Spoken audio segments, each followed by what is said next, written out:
augmenting production of large processing agribusiness farms. However, today, contract farming has been embraced by cereal farmers. Many other agribusinesses and farms have some cooperative unions, have also extended contracts to smallholder farmers to ensure a continuous supply of critical inputs. And the use of contract farming has spread to other agricultural commodities, namely cotton, sunflower, maize, sorghum, coffee, sesame, oilseeds, rice, honey, dairy products, beef, and poultry. Some of these contract farming schemes have been credited for playing a key role in increasing the profitability of crop and animal farming and reducing marketing risk. While the committee was processing the bill, it faced the following preliminary questions that required disposition before going to the specific of the bills. 1. Whether there is need for a specific legal framework on contract farming. 2. Whether the bill satisfies all legal requirements needed to process a private member's bill, namely A certificate of financial implication, B, consultation with Attorney General and affected government ministries, departments, or agency for technical assistance before introducing the bill. We move straight to get the response to these questions, whether there is need for a specific legal framework on contract farming. The committee had an interaction with a number of stakeholders who either appeared personally or sent in their memoranda on the bill. The farmers indicated that they have been exploited by big dealers in the industry who forced them to sign agreements they have not read and later on discover that this agreement favor the buyers. They added that the buyers charged a high price for farm inputs, include other costs the farmer never agreed to, and changed the cost of farm inputs into loans, attracting huge interest. The stakeholders further contended that when prices fall, the buyers refuse to take the agricultural produce. In addition, sometimes farmers are affected by adverse weather conditions, which are beyond their control, yet the buyers are only interested in recovery of their investment. The buyers indicated, on the other hand, that some of the farmers are dishonest and do not even honor their contractual obligations. That in most cases, farmers are supplied with farm inputs, and at the time of harvest, they sell their produces to other people. They also contend that it is not easy to fix prices since agricultural prices fluctuate from seasons to season. They further contend that there are farmers who are so negligent that they fail to attend to their farms, making the buyers to lose their investments. The committee, therefore, was concerned and sought to find out whether this challenge, Sale of Goods and Supply of Services Act, when we observed and analyzed the Contract Act, the purpose of the Contract Act, Cap 284, can be deduced from the memorandum of its bill. The Contract Bill 2008 whose purpose was to codify the principle of common law and case law in Uganda in regard to socio-economic needs and values of the people of Uganda. The Act covers the ingredients of a contract like offer, acceptance, communication, and contingent contracts that are subject to the happenings of a certain event in the future. The Contract 284 is general in nature and focuses on finished goods and services. The Contract Farming Bill is a unique legislation that specifically handles the arrangement between the farmers and the buyers of the agricultural produce for farmers to grow or rear animals for future transactions. By clearly spelling out the roles and obligation of each party to the agreement till their objective is achieved. Both parties, the farmer and the buyer, move together in this journey of producing the desired agricultural produce. This arrangement is not covered at all by the Contract Act. We went ahead to the Sales of Goods and Supply of Services Act. The committee studied the Sale of Goods and Services and Supply of Services Act and appreciated that whereas the Act covers future goods and contract farming, deals in supplying and purchasing of agricultural produce in future, the law does not envisage that the buyer is part and parcel of the journey to produce the agricultural produce. The Act envisages the farmer on his own producing the agricultural produce and supplying the buyer. In this arrangement, the buyer is at the tail end waiting for ready agricultural produce for delivery, whereas the contract farming bill deals with the relationship that brings together the farmer and the buyer to be part of the journey to realize the desired goal. Contract farming is a unique arrangement that requires a specific legislation. The same way public procurement and disposal of public assets is unique and would not fit under the Sales of Goods and Supply of Services Act. We also went ahead on the Tobacco Control and Marketing Act. In 2015, tobacco farmers in the district of Kanungu, Chibale, Kakumiro, and West Nile petitioned Parliament against Continental Tobacco Uganda Limited for failure to pay farmers who supplied tobacco leaves worth 5 billion, which was sold to the company. And instead of being the farmers, the company technical officers opted to confiscate. Instead of paying the farmers, the company technical officers opted to confiscate the contract books from farmers. The Tobacco Control and Marketing Act does not regulate farmers' relationship with suppliers under contract farming. The Act regulates supply of seeds just for quality assurance, harvesting and marketing, sales. And the Act does not deal with the contractual relationship with the supplier of the seeds, rather provides the seeds quality assurance to be followed while procuring the seeds. From the Act and the statutory instrument issued under the same Act, government had a big role to ensure seeds planted are of given standards. It was easier for government to control the value chain. This is no longer the case. The statutory instrument under the same Act does not clarify on the obligation of each party to the agreement, neither does it take care of what happens when there are acts of God. It does not further envisage different interests vested in the land and how they may affect enforcement of sponsorship agreement. The law and regulations do not provide for dispute resolutions and the role of local government in settling the disputes. We went ahead to Sugar Act. Over the last 10 years, the sugar industry has been expanding production by 20% per annum. The boom has been legitimized through narratives of poverty eradication and prosperity for all Ugandans. Since much of the cane supply for this expansion comes from the outgrower farmers, who are currently supplying about 50% of the total cane required by the major sugar factories. The outgrowers and smallholder farmers to sustain the supply of sugar canes required financial support and technical expertise to improve their farm in order to enter commercial farming in the aftermath of state removal from the provision of agricultural services and inputs under the marketing boards and cooperative system. Thus, the sugar corporations end up having contracts with the suppliers to provide the farm inputs, as farmers shall supply canes at the time of harvest. However, there are complaints between the farmers and the buyers of sugar canes over exploitation, corruption, mistreatment, missed payments, sparking into friction between sugarcane outgrowers and the sugar corporations. There were complaints from farmers in Oima, Masindi, Mayuge, and Jinja. Whereas the Sugar Act under Section 24 provides sugar agreements between the outgrowers, the smallholder farmers, and... Honorable Chair, this is the law which is already before the House. Yes. Okay. Thank you. And it's already on committee. Right, Honorable Speaker. So let's go straight to 5.2, committee observations and recommendations.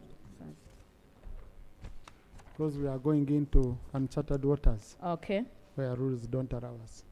Yeah, thank you so much. Right, Honorable Speaker. We move to the committee observation and recommendation on key provision of the bill. Nomenclature. The committee observes that Clause 2 of the bill defines key terms used in the bill.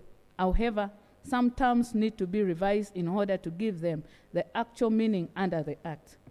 Other terms are introduced as the review of the bill requires introduction of other clauses with terms for purposes of clarity and ease of application.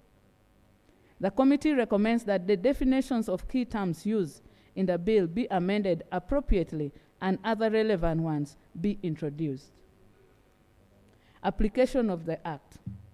Clause 1 of the bill deals with the circumstances where the Act shall apply. Subclause 1 provides circumstances that will be covered by the bill. The circumstances enlisted in subclause 1 are basically the ingredients of contract farming. For instance, A, inclusion of carbon credit harvest in the bill. The committee noted that currently there is a general trend of farmers dealing in tree planting and afforestation and agroforestry, where beyond the forestry products from trees, farmers are engaged in sale of carbon credits from trees under their acreage of land as they preserve the environment. Carbon credits are what the company purchases in order to offset its unavoidable emissions. A carbon credit represents a reduction of 1 metric ton of greenhouse gas emissions, which can be bought and sold on carbon markets. A carbon market allows investors and corporations to trade both carbon credits and carbon offsets simultaneously. This mitigates the environmental crisis while also creating new market opportunities. Carbon credit business needs to be adapted to better meet the potential of smallholder farmers whose farming practices provide essential carbon sequestration, but are often not compensated fairly. The country's smallholder farmers who are engaged in agroforestry producing some carbon credits that are floating without any monetary consideration can be helped through carbon financing. Carbon finance can help to provide upfront into farms that can produce new sources of income, grow timber, fruits, nuts, fuelwood, to help to adapt farms to climate change by increasing shade, moisture retention, soil fertility, or provide an additional cash income stream from carbon sequestration. For agribusinesses facilitating this investment, carbon finance presents the prospect of a revenue stream that can fund deeper and more consistent farmer support, reducing competitive pressure on private extension services and unlocking shared value in the smallholder supply base. The committee recommends that Clause 1, Paragraph 1 of the bill be amended to include an agreement involving tree planting for carbon credit harvest. B, exclusion clause. Clause 1 further provides for the exclusion clause to the production and marketing of leaf tobacco under the Tobacco Control and Marketing Act, and the growing of sugarcane under the Sugar Act. The clause further excludes the application of the financing of farming activities by financing institutions of Tier 4 microfinance institutions or moneylenders.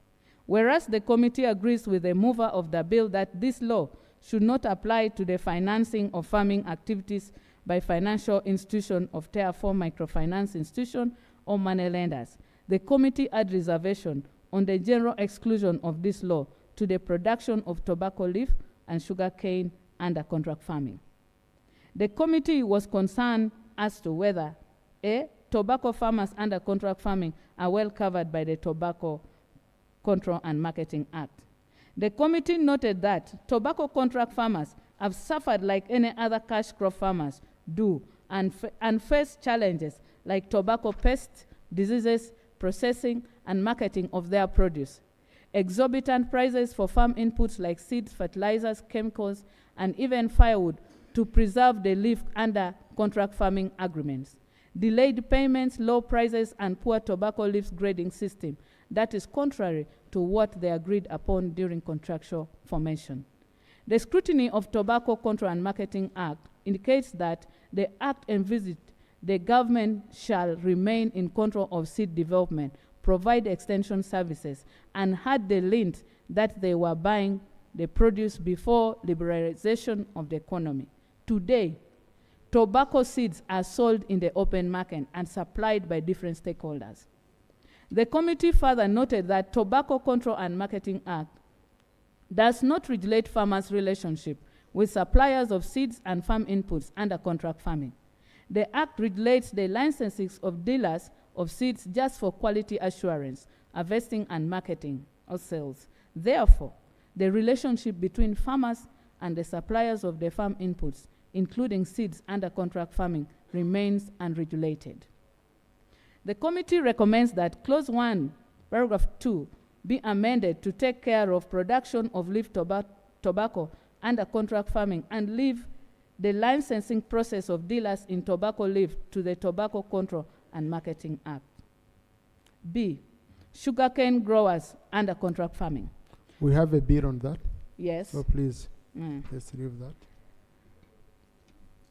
We are moving to 523, ownership of land.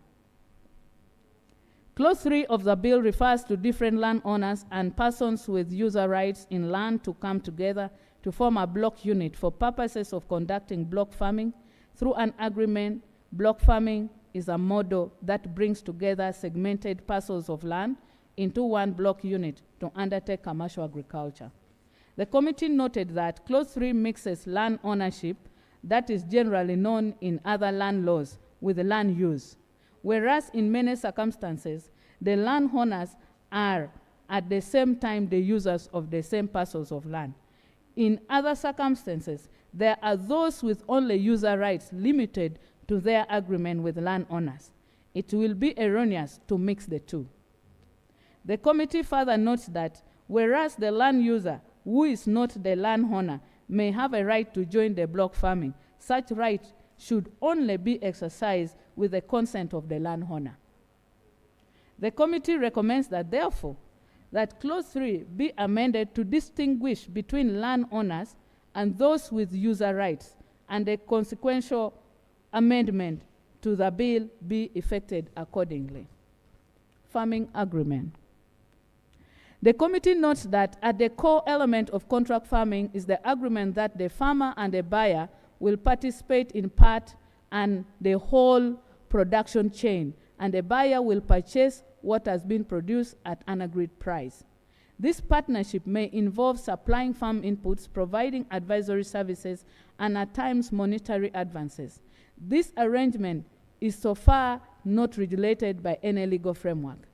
Whereas both parties agree in advance on the terms and conditions for the production by the farmer and the purchase by the buyer, the challenges usually come with honoring the agreement and unfairness in the agreement. The committee therefore observed that Clause 14 needs to be amended and they close all the gaps that are likely to be the source of dispute, especially price, quantity, quality, and time of delivery. The committee recommends that Clause 14 be amended. The other area we made observation was on provision of quality standard and timely farm inputs.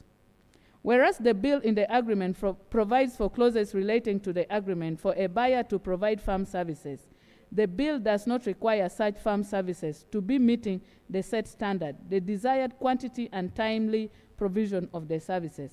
Some stakeholders complained that buyers do not supply the required quality inputs at the right time. This affects the farmer's production in terms of quality and quantity. Whereas parties have agreed that the buyer shall provide farm inputs, there is a need to obligate the buyer to provide quality inputs on time. The committee recommends that Clause 14 of the bill be amended to provide for the buyer to provide farm services that meet the standards and delivered on time. 526, risk management in agro-businesses.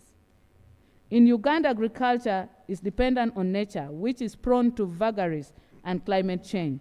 This makes agribusiness a high-risk venture that poses uncertainty and losses to both farmers and the buyers. There is need for agricultural insurance to protect the players in this sector.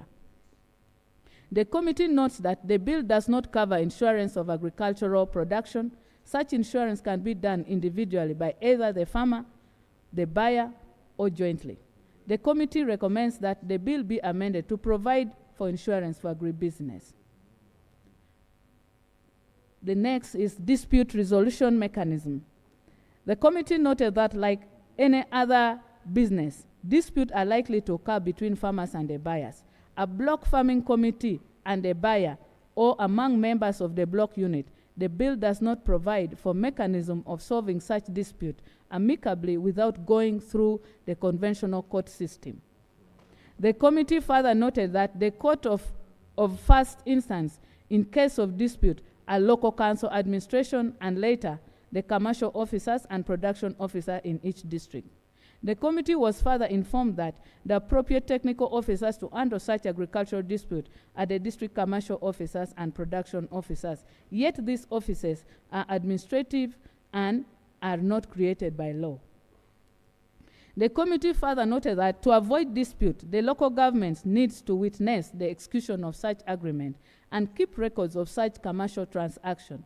It is better if the responsible district officers keep track of what is happening in the district, and therefore the parties to such agreement should deposit copies of their agreement with the chief administrative officer for further management.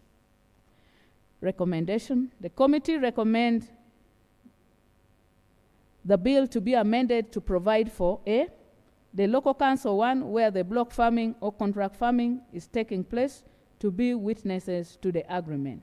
B, the chief administrative officer where such transactions are taking place to keep records of block farming agreement and contract farming executed within his or her area.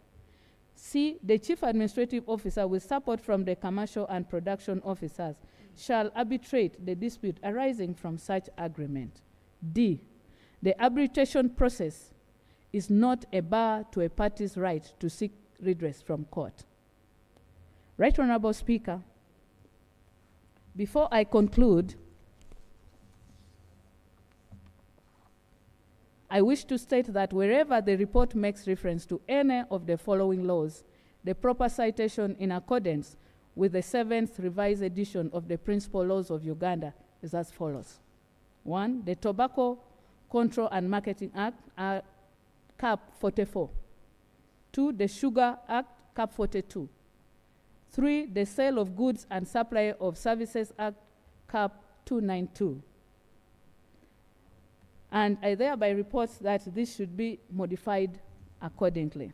As I conclude, Right Honorable Speaker and colleagues, the committee, having been persuaded by the vital role the legal framework plays in poverty eradication and ensuring farmers engage in commercial agriculture, we recommend that the bill entitled the Contract Farming Bill 2023 be enacted with the proposed amendments. I beg to report. Thank you very much, Chair, and the committee for the good work. Honorable colleagues, I'll appoint a date next week for debate and conclusion of this. Please read through the report, consult, so that we can have an enriched debate and handling of the bill at committee stage. We shall complete the process next week. Next item. Item number 7 on the order paper. Motion for adoption of the report of the Committee on Tourism, Trade and Industry on the petition by Uganda tea farmers. Honorable Chair.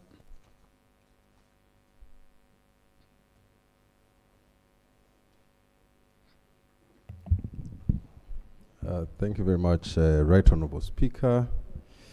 On behalf of the Committee on Tourism, Trade and Industry, allow me join the rest of Parliament in congratulating you for the new position of service.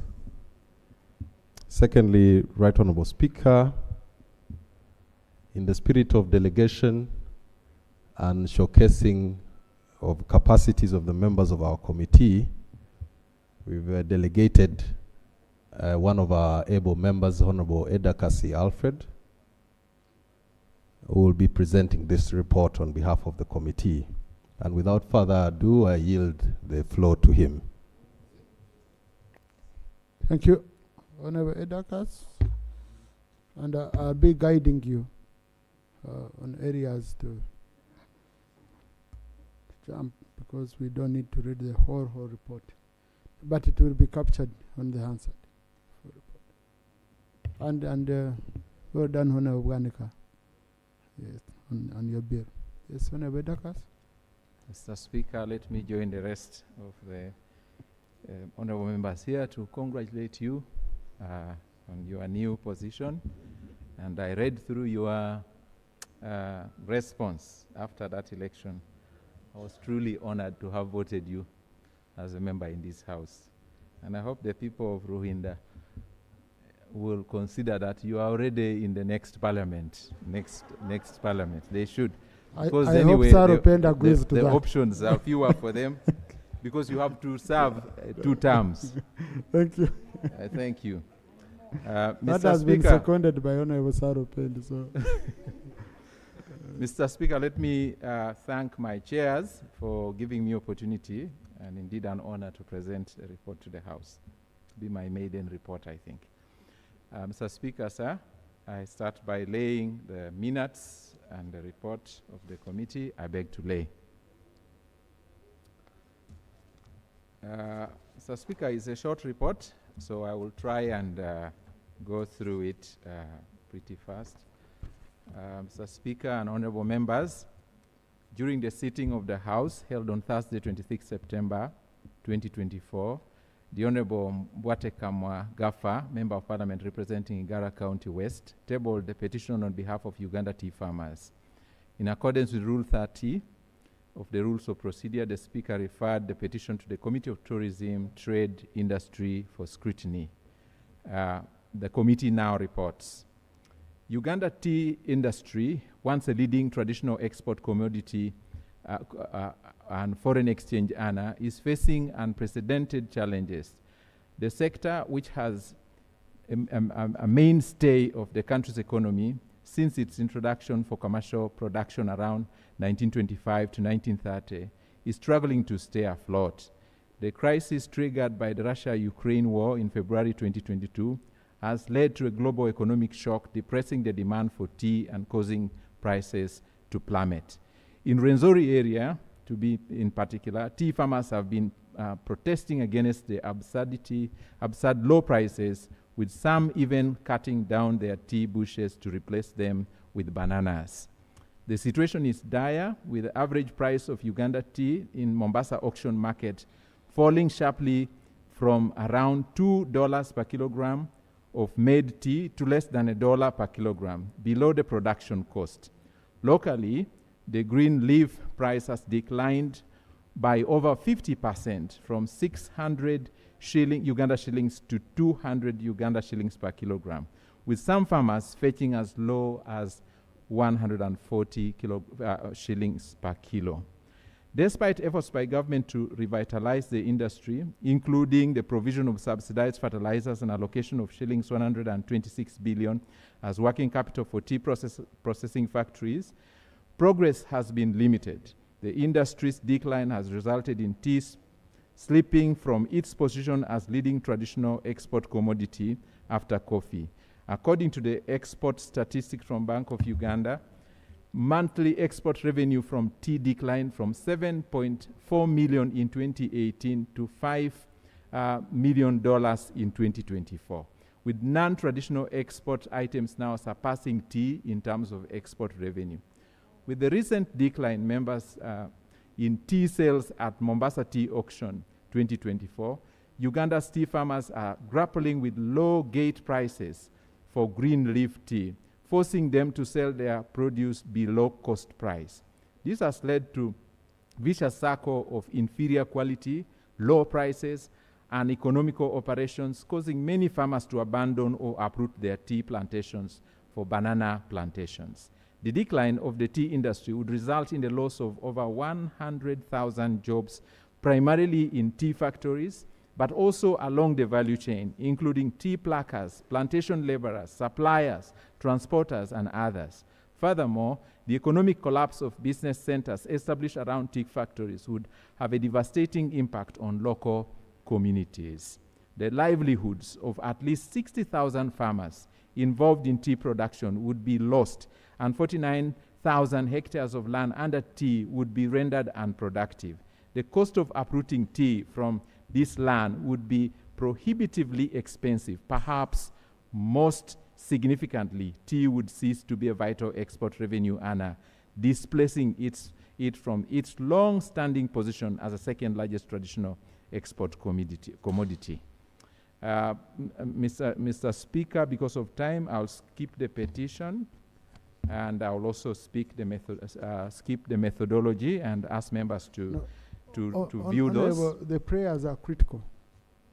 For a petition, the prayers are always critical because they guide us in debate and the resolution we are going to. With your guidance, Mr. Speaker, I'll go through them very fast.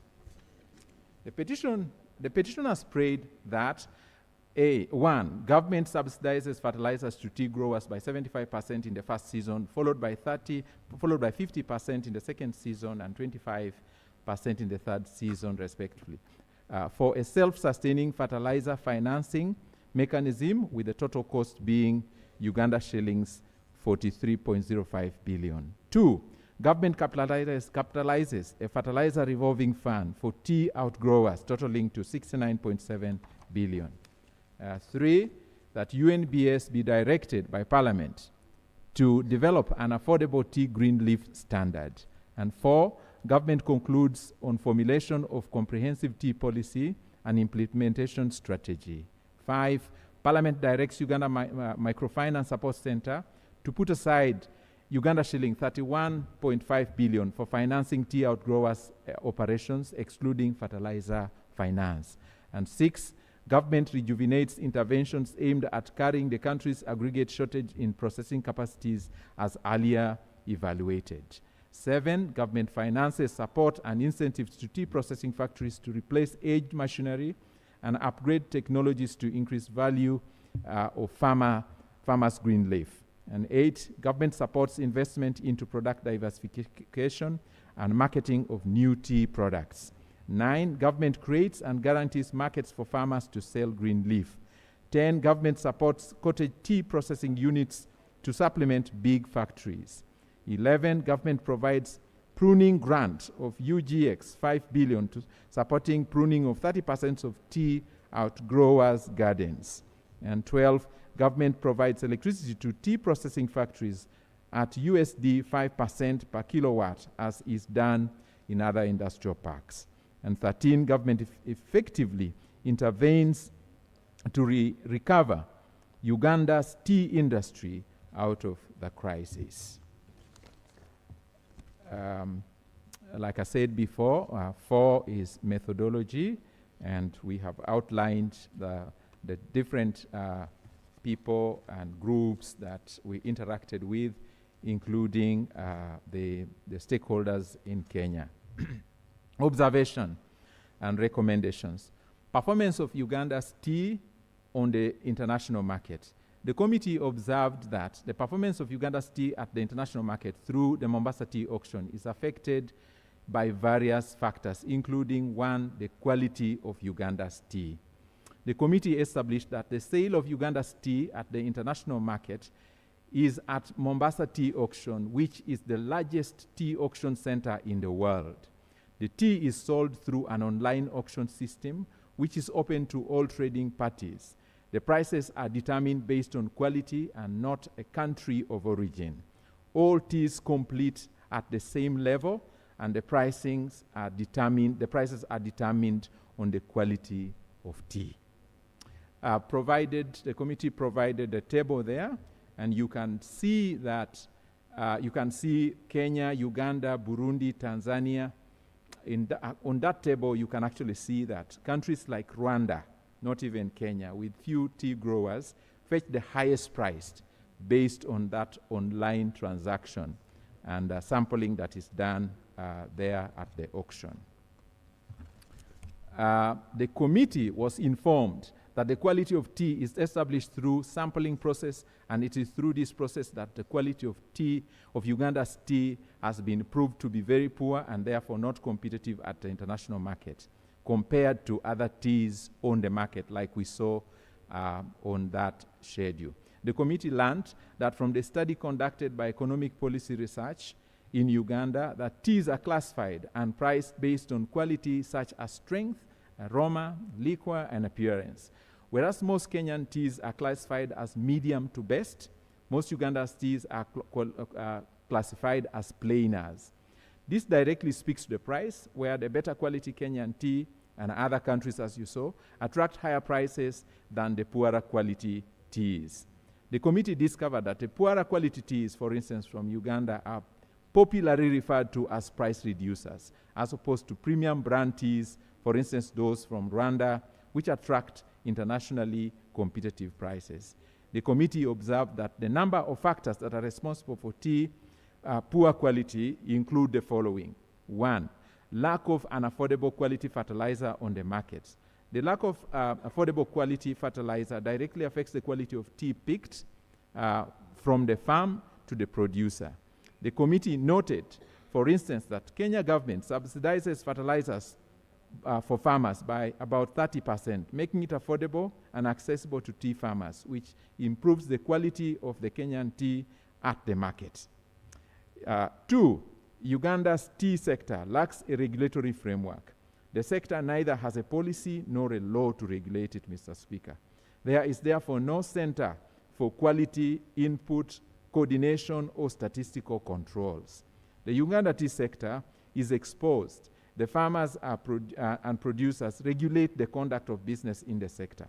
Compared to coffee, whose national policy was approved in 2013 to guide the operations of coffee subsector, annual coffee volumes have grown by about 72% in Uganda, and the value has increased by over 160% over the past 8 years, since 2016, while tea earnings have increased by 17% and volumes by 38% over the same period of time.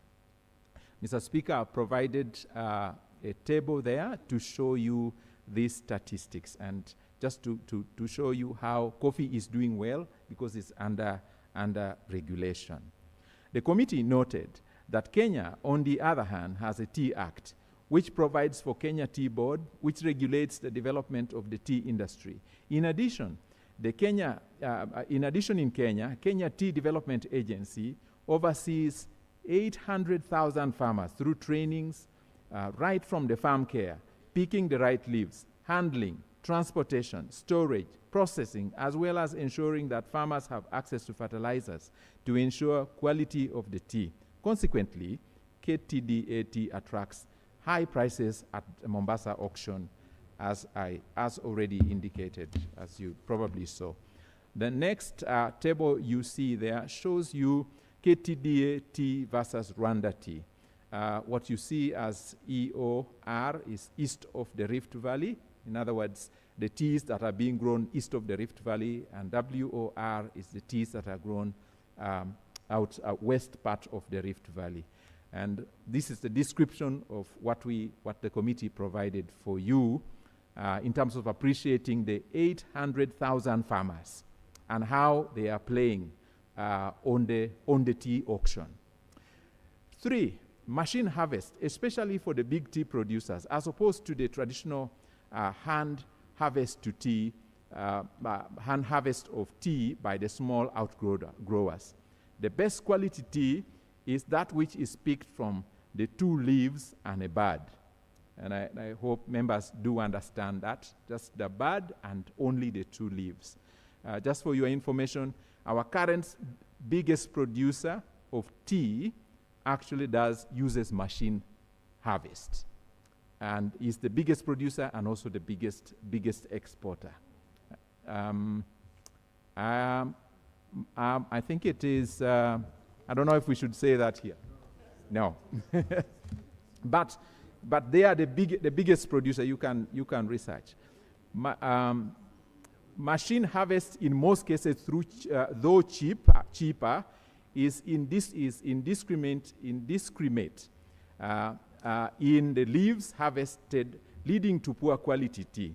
It was noted by committee that Uganda farmers were not keen on the tea and the 2 leaves and a bud standard, and therefore should focus on quality of tea as opposed to the quality to fetch better prices on the auction.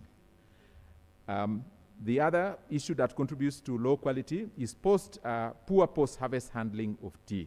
Due to the lack of regulation and sensitization, many farmers and producers transport tea on heavily loaded trucks without proper ventilation, leading to withering of the leaves before they are processed, which results into poor quality tea. The best quality tea is that which is processed from freshly maintained leaves. The other, Mr. Speaker, is the high cost and unreliability of electricity for tea factories, which forces producers to opt for diesel generators. The unreliability of electricity slows down the production process, which includes withering, rolling, oxidation, and drying, ultimately affecting tea quality and the final price. On the other hand, the high cost of electricity increases production cost, ultimately increasing the price of the tea. The other is ignorance by most tea farmers about the best practices on tea growing, tea varieties, and post-harvest handling of tea. For instance, the orthodox tea variety, which is used in countries like India and is produced using traditional or rather orthodox methods involving plucking, withering, rolling, oxidation, fermentation, and drying. This is better quality tea and attracts better prices on international markets compared to the CTC method, which Uganda predominantly uses. CTC is curl, tear, and cut as a way of production. So if you compare it with the orthodox method where you pluck the leaves, the 2 leaves, 2 and a bud, you wither them very well, they are rolled and oxidated, they are fermented, and then they are dried. The big producers, because of use of machinery, don't pay attention to that, and therefore spoils the quality of the tea. Recommendations, honorable members. MAIF expedites the development of tea policy to regulate the quality of a country's tea within 6 months of the adoption of this report in order to improve the quality and incomes earned by farmers, as well as reserves with higher tea foreign exchange earnings. In the meantime, MAIF should sensitize and train tea farmers on best practices to enhance the quality of their tea exports. Mr. Speaker and members, 2 is heavy reliance on export market. Foreign export market. The committee was informed that Pakistan is one of the world's largest importers of the tea sold at the Mombasa Tea Auction in Kenya, accounting for over 40% of Kenya tea's exports. Domestically, tea is a popular beverage in Pakistan, where